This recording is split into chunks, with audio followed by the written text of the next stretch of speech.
Hey guys, welcome back to my YouTube channel. So today I'm going to be reading a story from the book of Job, chapter 1, verses 1 through 12. Now, before we get into this story, I hope you guys can leave me down a subscribe and a like, and any comments of questions or recommendations you have for any of my videos. They're super helpful, and I would love to hear you guys' feedback. Alright, let's get into the story. It is titled A Good Man. Long ago, there was a man named Job, who lived in the town of Uz. He was a good man and worshipped God. Job had 7 sons and 3 daughters. He also had thousands of camels and sheep, donkeys, and many servants. One day, while the angels were presenting themselves to God, the devil went with them. The Lord said to Satan, "Have you noticed my servant Job? There is no one on earth as faithful as he is." Satan answered, "Job only worships you for what he gets out of it. You have always protected him and everything he owns. If you took everything away from him, he would curse you to your face. How can I convince others of my motives?" Now, before we get to the second part of the story, I just want to explain kind of who Job is and how his financial state and his survival state is during this time. So Job is known as one of the richest in this area. He's very faithful to God and basically surrounds his life around God, but also he has basically everything he can desire as a human. He's one of the richest. He has many kids.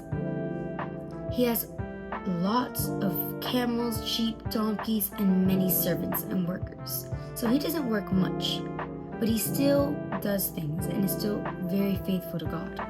And God knows of this, which is why he bragged to Satan, because Satan is going to get so mad when he hears this, which is why he's the one who offered to test Job.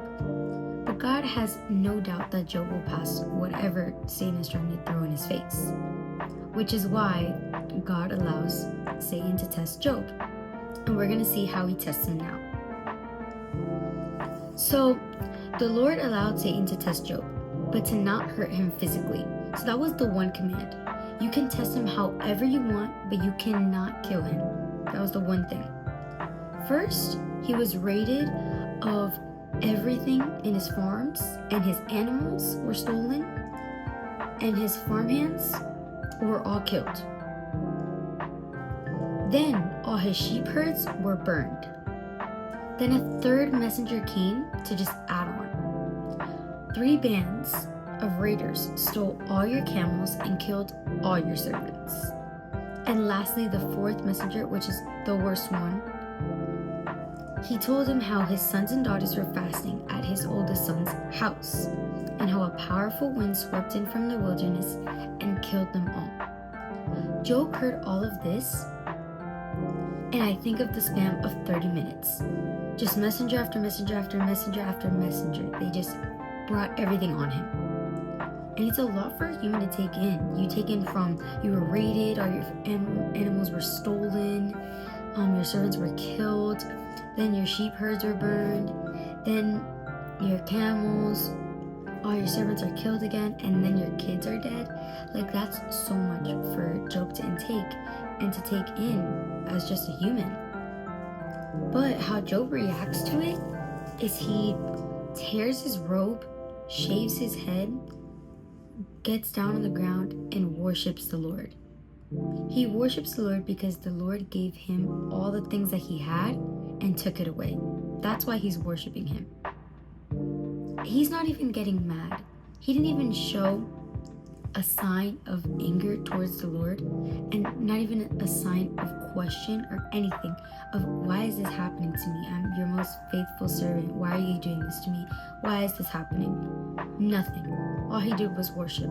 Of course, he showed grief to what happened, but as soon he just got down and worshipped, which is very crazy to me, because I don't think I'll ever be able to do that until maybe more on in my life. But right now, I don't think I've ever got down on my knees and worshipped God after something bad happened to me.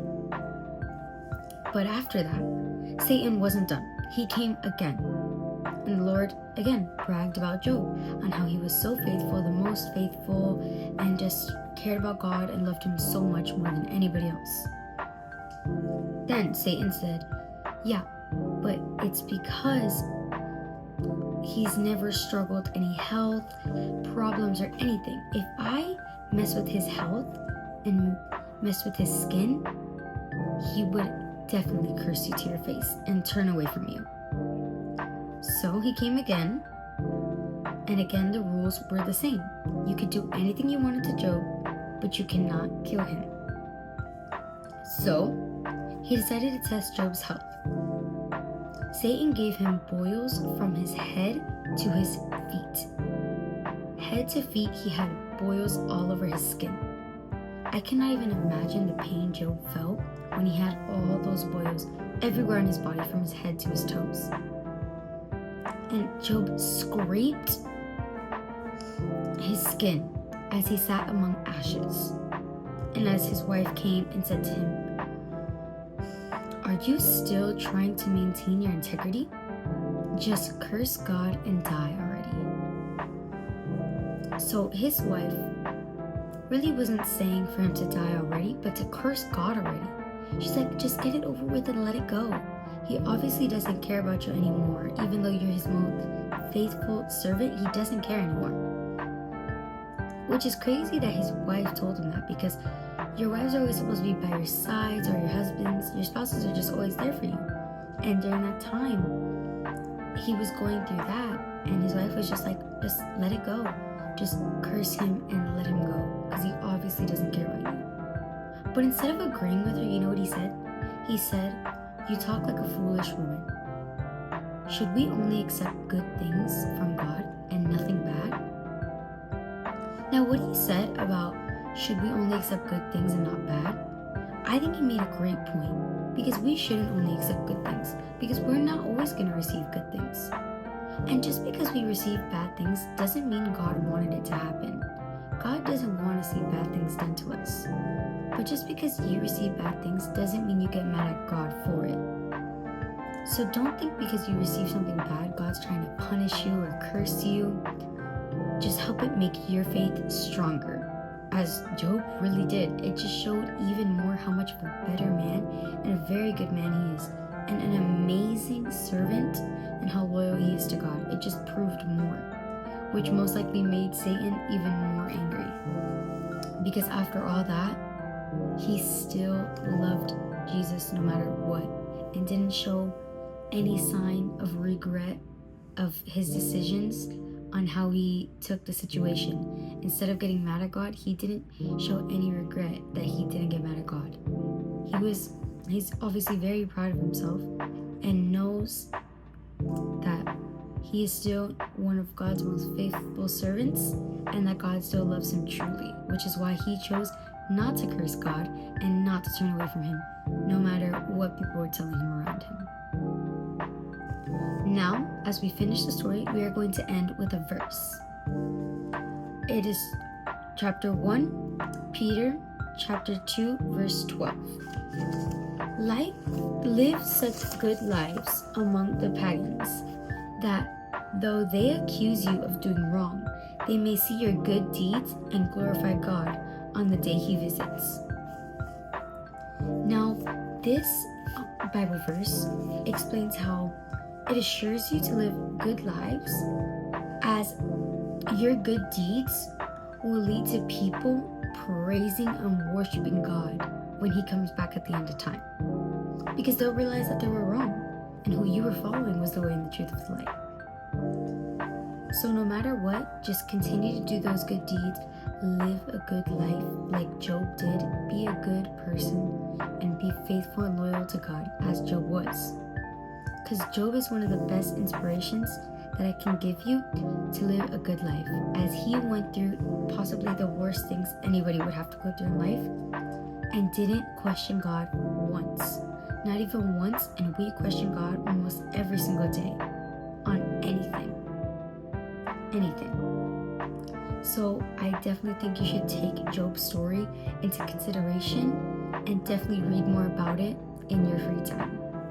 Alright guys, but I hope you guys enjoyed this video and I hope you guys learned something out of it. Please don't forget to leave any comments you have of questions or upcoming video ideas of anything you want to learn. It helps so much and I love to hear you guys' feedback. But alright guys, I hope you guys have an amazing day. Please leave a like, subscribe, and I'll see you guys next time. Bye!